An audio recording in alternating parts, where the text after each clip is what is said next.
জনসংখ্যা ও পরিবহন সংকট, এই দুইয়ের চাপে নাজেহাল দেশের রেলপথ। প্রতিবার উৎসব কিংবা ছুটি শেষে এই দৃশ্য এখন অভ্যস্ত চিত্রে রূপ নিয়েছে। হাজার হাজার মানুষ ট্রেনের ছাদে জীবনের ঝুঁকি নিয়ে যাত্রা করছে রাজধানী এবং কর্মস্থলের পথে। এই যেন জীবন আর জীবিকার এক কঠিন সমঝোতা। পাশাপাশি দাঁড়িয়ে থাকা এক যাত্রীর ভাষায়, ছুটি শেষ, ফিরে না গেলে চাকরি থাকবে না। টিকিট পাইনি, তাই ছাদই একমাত্র ভরসা।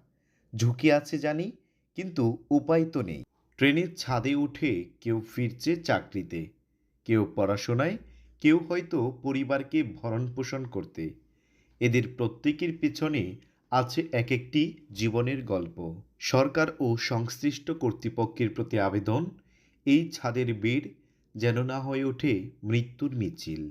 ছাদে নয়, হোক নিরাপদ ও সম্মানজনক যাত্রা। জীবনের আগে যাত্রা নয়, জীবনটাই হোক প্রধান।